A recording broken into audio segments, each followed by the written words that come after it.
Hello everyone, आज मैं आपके लिए इंजीनियरिंग ग्राफिक्स का पूरा सिलेबस लेकर आया हूँ। इस सिलेबस में आपको वो पूरी चीज़ें दिखेंगी जो आपको इस सिलेबस में पढ़ के करना है, यानी कि जो भी ड्राइंग्स वगैरह बनती हैं या फिर जो भी स्केचेस आपको बनाने पड़ेंगे इंजीनियरिंग ग्राफिक्स में, तो उसका पूरा ओवरव्यू लेकर आया हूँ कि क्या कैसे बनता है, कैसे कैसे आपको क्या क्या बनाना पड़ेगा।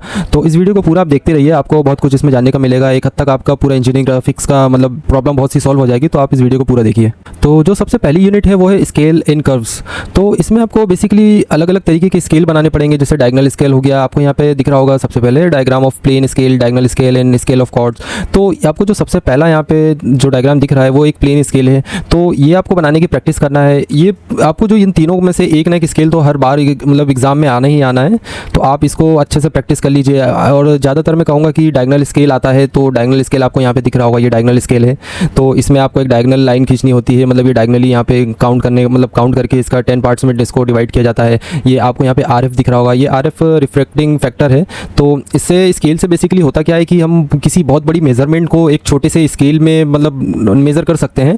तो इसकी ज़रूरत जैसे बहुत लॉन्ग डिस्टेंस या बहुत बड़ी कोई यूनिट है, तो उसको हम बहुत छोटे से मतलब एक स्केल ऐसा बनाते हैं इंजीनियरिंग में, जिसका मतलब कि कुछ ऐसा पार्ट होता है कि जैसे कि यहाँ पर आपको RF दिख रहा होगा, RF 1 = 32000000। तो ये आपको मतलब कि यहाँ पे एक सिंगल यूनिट इस इतनी बड़ी यूनिट के बराबर है। तो ये स्केल डायगोनल स्केल हो गया। उसके बाद स्केल ऑफ कॉर्ड्स हो गया। ये भी मतलब कि आपको ये तीनों स्केल आपको पढ़ने होंगे। तो इसमें सबसे ज़्यादा इंपॉर्टेंट ये क्वेश्चन है जो कि डायगोनल स्केल पे पूछा जाता है। जैसे एक सिटी से दूसरे सिटी तक का डिस्टेंस आपसे पूछ लिया जाएगा और उसको बोलेंगे कि एक स्केल पे आप उसको मार्क करके बताइए कि कितना डिस्टेंस है। तो जैसे यहाँ पे आपको ये प्लेन स्केल में दिख रहा होगा, यहाँ पे 3.56 किलोमीटर। तो अब 3.56 किलोमीटर के बराबर का अपन स्केल तो बना नहीं सकते, तो उसके लिए ही ये स्केल को बनाया गया है कि आप इस स्केल से आप एक मेज़र करके आप बता सकते हैं कि इतना मतलब कि जो इतना डिस्टेंस है आपको यहाँ पर दिख रहा होगा, यहाँ M से N, ये डिस्टेंस 3.56 किलोमीटर के बराबर है। तो यही स्केल का बेसिक है, आप इसको अच्छे से कीजिए और ये डायगोनल स्केल आप बिल्कुल अच्छे से कर लीजिए, ये बहुत ज़्यादा इंपॉर्टेंट है। अब यहाँ पे आपको दिख रहा होगा सेकंड टॉपिक, जिसमें लिखा है construction figure for ellipse, parabola and hyperbola by different methods. तो यहाँ पर आपको जो सबसे पहला फिगर दिख रहा है एलिप्स है, और पैराबोला और ये हाइपरबोला। तो ये अब यहाँ पर आपको आधा आधा शो हो रहा होगा, वैसे मतलब इसको पूरा भी बनाया जाता है और हाफ भी बनाया जाता है। तो यहाँ पर आपको जो एलिप्स दिख रहा है इसमें दो फोकस पॉइंट होते हैं, एक यहाँ पर ये वाला फोकस पॉइंट होता है, एक ये फोकस पॉइंट होता है। तो इन दोनों फोकस पॉइंट से इस एलिप्स को बनाया जाता है, और इसमें अलग अलग टाइप के थोड़ा सा क्वेश्चंस भी ऐड कर दिया जाता है कि टेंजेंट ड्रॉ कीजिए, नॉर्मल ड्रॉ कीजिए। वो आगे हम वीडियो में बात करेंगे कैसे वो ड्रॉ होता है। तो इनमें से भी एक क्वेश्चन आपको जरूर आएगा। क्वेश्चन ऐसा नहीं आता कि आप डायरेक्ट एलिप्स मतलब आप डायरेक्ट एलिप्स बना दीजिए। क्वेश्चन में ऐसा बोला जाता है कि जैसे कोई कोई एक राउंड सर्कल है या फिर कुछ मतलब कि थोड़ा सा टेक्निकल करके जरूर बोला जाएगा उसमें, ऐसा डायरेक्ट नहीं आता। तो आप एलिप्स और पैराबोला और हाइपरबोला ये तीनों की भी प्रैक्टिस अच्छे से कर लीजिए, ये भी बहुत इंपॉर्टेंट है।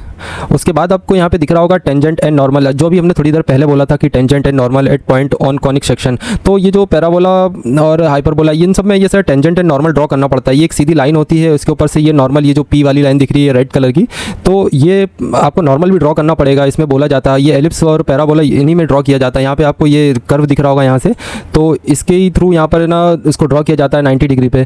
अब उसके बाद बात करें कि ये तो बहुत इंपॉर्टेंट टॉपिक है जो अब मैं बताने वाला आपको, ड्राइंग्स ऑफ साइक्लॉइड, एपीसाइक्लॉइड, हाइपोक्लॉइड, इनवॉल्यूट। तो ये जो है ना इसमें से आप इनवॉल्यूट, हाइपोक्लॉइड, एपिक्लॉइड और साइक्लॉइड, ये चार जो टॉपिक है यहाँ पर आपको दिख रहा होगा स्क्रीन पर।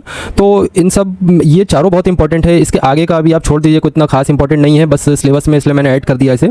तो इसमें क्या होता है कि एक राउंड, जो ये यहाँ पे एक राउंड दिख रहा होगा आपको, तो ये राउंड में सबसे नीचे जो एक पॉइंट है P, यहाँ पर आपको एक P शो हो रहा होगा। तो यहाँ से P से जो ये मतलब कि ये P को अगर अपन राउंड घुमाएं तो एक पूरा सर्कल मतलब कि एक पूरा राउंड घूमने में इसका पाथ क्या होगा। तो यहाँ पे अपने को ऐसा जो है ना यहाँ पे एक पाथ दिख रहा होगा आपको, तो ये एक जो कर्व ऐसा दिख रहा है, तो ये इसका पाथ है। तो आपको यहाँ पे पाथ फाइंड करना पड़ेगा। ये सब जो है आपको मतलब कि इंजीनियरिंग इंस्ट्रूमेंट से ही बनाना पड़ेगा। उसमें आपको सेट्स स्क्वायर होते हैं, डिवाइडर होते हैं, तो मतलब बहुत सारी चीज़ें होती हैं। तो आप अपने जो भी इंजीनियरिंग इंस्ट्रूमेंट्स हैं वो सबको आप अच्छे से रखिएगा, आप उससे ज़रूर प्रैक्टिस कीजिएगा।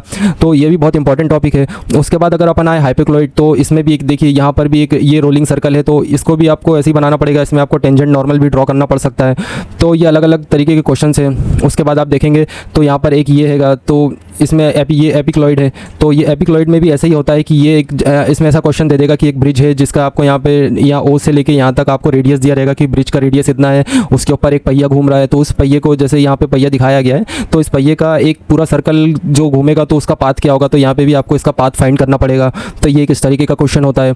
उसके बाद यहाँ पर एक इन्वॉल्यूट, ये भी बहुत इंपॉर्टेंट है। अब इन्वॉल्यूट में क्या होता है कि अलग अलग तरीके के फिगर हो सकते हैं। यहाँ पर अभी आपको स्क्रीन पे राउंड फिगर दिख रहा होगा। अब यहाँ पे सबसे नीचे जो बेस में है, यहाँ पर अगर आप मान लेंगे कि अगर यहाँ पे एक धागा या रस्सी कुछ बंधी हुई है इस पूरे सर्कल पे, अगर इसको अपन ओपन करें तो इसका पाथ क्या होगा। तो जैसे जैसे इसका मतलब कि ओपन करेंगे तो इसका पाथ यहाँ पर ये मतलब जो ये पूरा रस्सी आपको ओपन करने पर यहाँ तक दिखेगी। तो इसमें आपको 6 मतलब कि ट्राइंगल भी हो सकता है, स्क्वायर भी हो सकता है, हेक्सागन भी हो सकता है। तो ऐसे अलग अलग तरीके की मतलब फिगर दे सकता है कि इसका पाथ अगर अपन ओपन करें तो ये कैसा होगा। तो यहाँ पर आपको नीचे दिख रहा होगा 19.635 या mm। तो इसका मतलब कि टोटल लेंथ आपको निकालनी पड़ सकती है और इसको डायग्राम के थ्रू बताना भी पड़ेगा आपको शीट में। तो आरजीपीवी में आपको पूरे डायग्राम अच्छे से क्लियरली बनाना पड़ेगा, तभी आपका ईडी का पेपर अच्छे से हो पाएगा। नहीं तो आप सोच रहे हैं कि अगर थ्योरी के बेस पे आप अगर अच्छा कर लेंगे तो थ्योरी तो आप ना के बराबर समझिए, यानी कि 20 से 25% थ्योरी आती है। तो उसकी बात भी हम आगे वीडियो में ज़रूर करेंगे। अब चलते हैं इसके नीचे। अब यहाँ से हमारी शुरू होती है यूनिट 2। यूनिट 2 बहुत इंपॉर्टेंट यूनिट है। इसमें आपको प्रोजेक्शन के बारे में पूरा मतलब बताया जाता है कि प्रोजेक्शन क्या होता है। किसी भी डायग्राम को 2D मतलब 3D में बनाने के लिए तो प्रोजेक्शन होते हैं। तो इसमें अलग अलग तरीके के मतलब कि आपको क्वेश्चंस आ सकते हैं, जैसे projection of line, projection of point, 3D का प्रोजेक्शन आपको बनाना पड़ सकता है, या फिर आपको आइसोमेट्रिक व्यू बनाना पड़ सकता है। तो इसमें आपको मैं बताने वाला हूँ कि इसमें क्या क्या होता है। तो देखिए, इसमें आपको यहाँ पे दिख रहा होगा फर्स्ट क्वाड्रेंट, ये सेकंड क्वाड्रेंट है, थर्ड क्वाड्रेंट और फोर्थ क्वाड्रेंट। तो जो आपने कभी ना कभी सुना होगा कि ड्राइंग जो है फर्स्ट एंगल में बनी है, थर्ड एंगल में बनी है, सेकंड एंगल में बनी है। तो यही इसको यहाँ पे शो करता है कि जो मतलब कि ड्राइंग है, जो एक्चुअल ड्राइंग अपना जो भी 3D पार्ट होगा तो उसका जो प्रोजेक्शन होगा वो मतलब कि वर्टिकल लाइन के किधर होगा या हॉरिजॉन्टल लाइन के ऊपर होगा, नीचे होगा। मतलब उसका टॉप व्यू जो है वो, या फिर बॉटम व्यू या साइड व्यू, वो किस मतलब कि किस साइड आपको मतलब बनाना पड़ेगा। तो वो पूरा आपको यहाँ पे प्रोजेक्शन के थ्रू ही बताना पड़ेगा। तो उसमें आपको प्रोजेक्शन में ज़्यादा कुछ नहीं है, लेकिन आपको इसके बाद जो आपका शुरू होता है वो होता है प्रोजेक्शन की, जो भी मतलब कि आपको ड्राइंग्स आने वाली हैं। तो अब प्रोजेक्शन में आपको सबसे पहले यहाँ जो दिख रहा होगा प्रोजेक्शन ऑफ पॉइंट, तो ये ऐसे ही डायग्राम बनता है। इसमें कुछ ज़्यादा बनाना नहीं पड़ता, लेकिन इसमें आपको ये जरूर बताना पड़ेगा कि आपको मतलब कि अबव HP बनाना है या अबव HP या फिर बिलो HP। तो इसमें आपको यही बनाना पड़ेगा। यहाँ पर आपको एक पॉइंट दिख रहा है, तो ये पॉइंट कितना है, 40 का है। अब आपको यहाँ पे कन्फ्यूज़न ये होगा कि इसको ये बिलो लाइन इस लाइन के नीचे बनाना है या फिर इसके ऊपर बनाना है। तो यही मतलब कन्फ्यूज़न सबसे ज़्यादा इसमें होता है। तो आप इसको ज़रूर अच्छे से कीजिए। इसके आने के चांसेस कम रहते हैं, लेकिन इसके बाद जो इसी यूनिट में टॉपिक्स हैं वो ज़्यादा आते हैं। तो उसको भी मैं आपको दिखा देता हूँ। ये यहाँ पर लिखा है प्रोजेक्शन ऑफ लाइन। तो यहाँ पर ये लाइन का प्रोजेक्शन, ये भी आपको इसमें भी कन्फ्यूज़न होगा कि इसे भी ऊपर बनाए या नीचे बनाए। तो ये इस तरह की का यहाँ पर डायग्राम बनता है। ये थोड़ा 3D है, लेकिन आपको वहाँ पे 2D मतलब 2D में ही बनाना पड़ेगा। तो यहाँ पे मैंने बस शो करने के लिए यहाँ पे 3D में बता दिया है। और ये बहुत इंपॉर्टेंट क्वेश्चन है, ये हर बार एग्जाम में आता है। तो यहाँ पे प्रोजेक्शन ऑफ लाइन, हाँ, तो मतलब यही है वो 2D जो मैं अभी आपको बता रहा था। तो इसमें 2D में आपको यहाँ पे दिख रहा होगा कि यहाँ पे एक लाइन है, यहाँ पे ये लाइन आपको दिख रही होगी। तो इस लाइन के ऊपर कौन सी लाइन बनेगी, इस लाइन के नीचे कौन सी लाइन बनेगी, तो ये आपको पूरा बनाना पड़ेगा। इसके लिए भी आपको मतलब कि थ्योरी भी लिखनी पड़ती है इसमें। तो आप इसको भी कर लीजिए, ये बहुत ज़्यादा इंपॉर्टेंट टॉपिक है, ये हर साल आता है। और उसके बाद अपन चले तो यहाँ पे ट्रू लेंथ, यहाँ पे हाँ, यहाँ पे आपको ये दिख रहा होगा TL दिख रहा है, यहाँ पे true length and true inclination finding methods. तो ये सब आपको प्रोजेक्शन ऑफ लाइन में मिलेगा। उसके बाद अपन चले प्रोजेक्शन ऑफ प्लेन, और उसके बाद आपको यहाँ पे एक दिख रहा होगा projection of prism, pyramid, cylinder. तो ये एक 3D समझ लीजिए इसको कि 3D प्रोजेक्शन करना है। बट यहाँ पे जो प्रोजेक्शन ऑफ प्लेन दिख रहा है आपको, यहाँ पे ये प्लेन में आपको राउंड हो, स्क्वायर हो, प्रिज्म मतलब प्रिज्म का डायग्राम हो, तो उन सब का प्रोजेक्शन आपको यहाँ पे बनाना पड़ेगा। तो इसका जो भी यहाँ से यहाँ अपन देखते हैं साइड व्यू, टॉप व्यू, तो वो सारे प्रोजेक्शंस आपको प्रोजेक्शन में आपको बनाने पड़ेंगे। उसके बाद यहाँ पे ये मैंने आपको बता दिया कि यहाँ पे ये 3D टाइप के हो सकते हैं प्रोजेक्शन। तो यहाँ पे भी स्क्वायर दे सकता है, सर्कल दे सकता है, या फिर ट्रायंगल दे सकता है, तो अलग अलग हेक्सागन दे सकता है। तो ये सारे प्रोजेक्शन ऑफ प्लेन के हो गए। उसके बाद अपन चलेंगे यूनिट 4 में। तो यहाँ पे यूनिट 4 में आपको दिख रहा होगा सेक्शन ऑफ प्लेन।